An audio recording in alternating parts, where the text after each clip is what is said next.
नमस्कार दोस्तों। स्वागत है आप सभी का आपके अपने YouTube channel the final touch पे। दोस्तों, आज के इस वीडियो में हम बात करने वाले हैं एसएससी का जो नया नोटिफिकेशन आया हुआ है सिलेक्शन पोस्ट फेज़ 12 के बारे में। ठीक है दोस्तों, ये एसएससी का रेगुलर एग्जामिनेशन है जो हर साल आता है। तो ये जो है selection post phase 11 last year हुआ था। अभी जो है सिलेक्शन पोस्ट फेज़ 12 का नोटिफिकेशन आया है। तो इसके बारे में डिटेल्स जो भी हैं, एलिजिबिलिटी क्या है, कौन कौन से पोस्ट हैं, लास्ट डेट्स क्या हैं, जो भी इम्पोर्टेंट चीज़ें हैं जो आपको जाननी चाहिए इस नोटिफिकेशन के बारे में, उन सब चीज़ों के बारे में हम बात करेंगे। इसके अलावा अगर कोई भी डाउट आपके मन में रह जाए तो आप कमेंट करके हमें बताएं, आपके सारे डाउट्स को क्लियर करेंगे। चलिए स्टार्ट करते हैं वीडियो। तो सबसे पहले दोस्तों, जो इम्पॉर्टेंट चीज़ है, डेट्स देख लेते हैं। इम्पॉर्टेंट डेट्स क्या क्या हैं।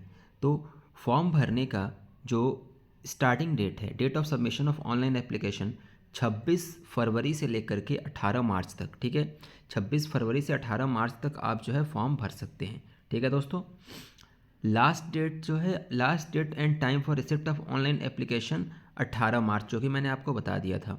ठीक है, last date and time for making online payment यह है 19 मार्च है। ठीक है, यानी कि ऑनलाइन पेमेंट करने का जो डेट है वो 19 मार्च है। रजिस्ट्रेशन करने का 18 मार्च है। ठीक है, dates for window for application form correction including online payment.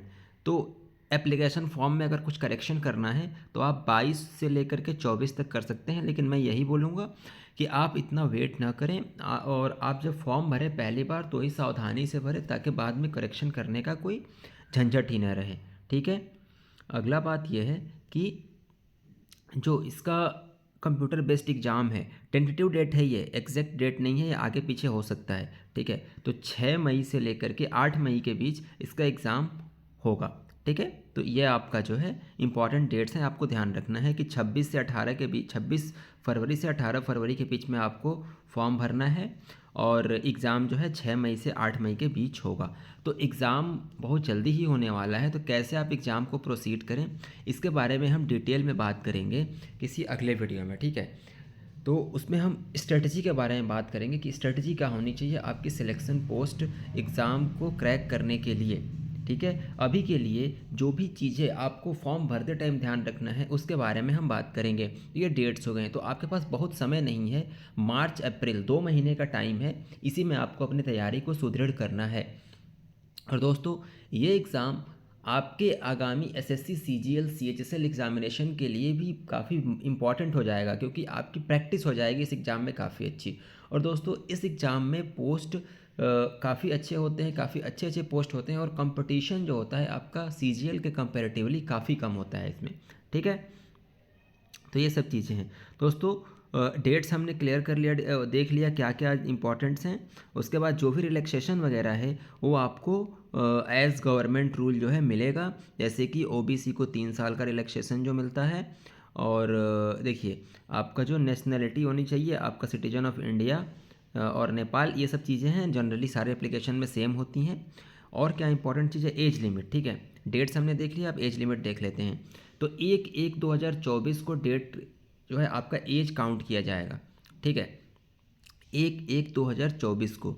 तो इसमें बहुत सारे पोस्ट हैं, तो कुछ पदों के लिए एज 18 से 25 है, कुछ के लिए 18 से 27 है, किसी के लिए 18 से 28 है।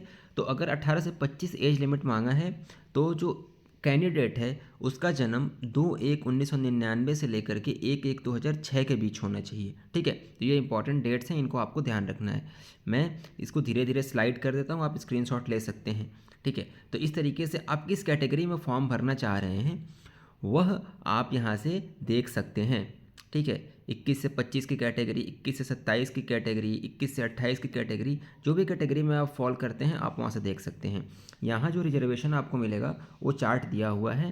SC ST के लिए 5 साल, OBC के लिए 3 साल, PWBD के लिए 10 साल, PWBD प्लस OBC के लिए 13 साल। तो इस तरीके से जो है रिलैक्सेशन यहाँ दिया हुआ है, तो ये आप देख सकते हैं। ठीक है, उसके बाद for group C post only, मतलब ग्रुप सी वाले जो पोस्ट हैं उनके लिए जो एज में रिलैक्सेशन है वो कुछ इस तरीके से है सेंट्रल गवर्नमेंट एम्प्लॉयज़ के लिए।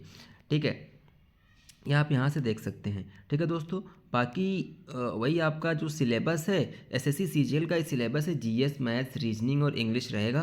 तो अगर आप सीजीएल की तैयारी कर रहे हैं तो आपको ये फॉर्म बिल्कुल भरना चाहिए, क्योंकि मोर और लेस सिलेबस लगभग सेम है, लगभग क्या पूरा पूरा सेम है, और एग्ज़ाम का पैटर्न भी लगभग वही रहता है। ठीक है, तो ये सिलेबस आप यहाँ से इसका नोट पीडीएफ मैं अपने टेलीग्राम चैनल पर डाल दूंगा, आप वहाँ से देख सकते हैं।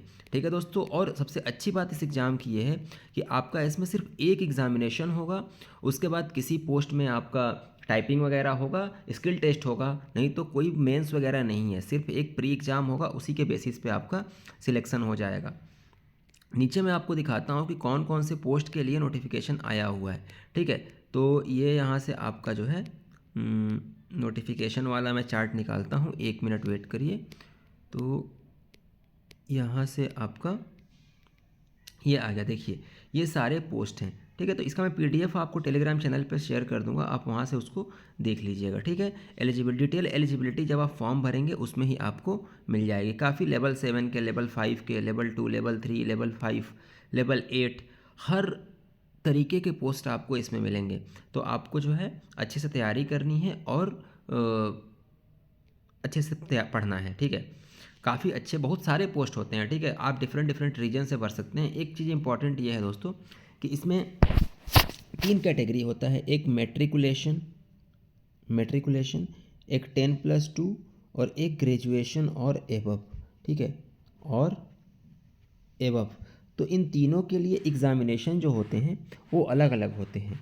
इसका एग्ज़ामिनेशन अलग होगा, इसका अलग होगा, इसका अलग होगा, तीनों का मेरिट भी अलग अलग आता है। ठीक है, तो जब आप फॉर्म भरते हैं तो आपको सेलेक्ट करना होता है कि आप किस कैटेगरी में भरना चाहते हैं। अगर आप तीनों कैटेगरी में भरेंगे तो आपका एग्ज़ामिनेशन तीनों के लिए ही लिया जाएगा। ठीक है, तो आप जब फॉर्म भरें तो ध्यान से भरें और एलिजिबिलिटी चेक कर लें, क्योंकि जब आप फॉर्म भरते हैं तो जिस पोस्ट के लिए आप अप्लाई करना चाह रहे हैं तो वहाँ पे आपसे एलिजिबिलिटी पूछी जाती है। ठीक है, एलिजिबिलिटी आपसे पूछी जाती है, तो आप वहाँ पे एक बार पढ़ लें। अगर आप एलिजिबल है तो ही फॉर्म भरें, क्योंकि बाद में फिर स्क्रूटनी वगैरह होता है, उसमें आपको बाहर कर दिया जाएगा। तो एलिजिबिलिटी इंश्योर कर लें फिर ही फॉर्म भरें।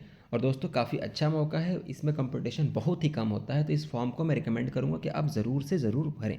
ठीक है, बाकी डिटेल्स के लिए डिटेल पीडीएफ मैं आपको टेलीग्राम चैनल पर पोस्ट कर दूँगा, वहाँ से आप देख सकते हैं। टेलीग्राम चैनल है @TheFinalTouch। ठीक है, आप सर्च करेंगे टेलीग्राम पे, आपको मिल जाएगा, वहाँ से आप पीडीएफ डाउनलोड कर सकते हैं। मिलेंगे अगले वीडियो में, तो पढ़ते रहिए, आगे बढ़ते रहिए। जय हिंद।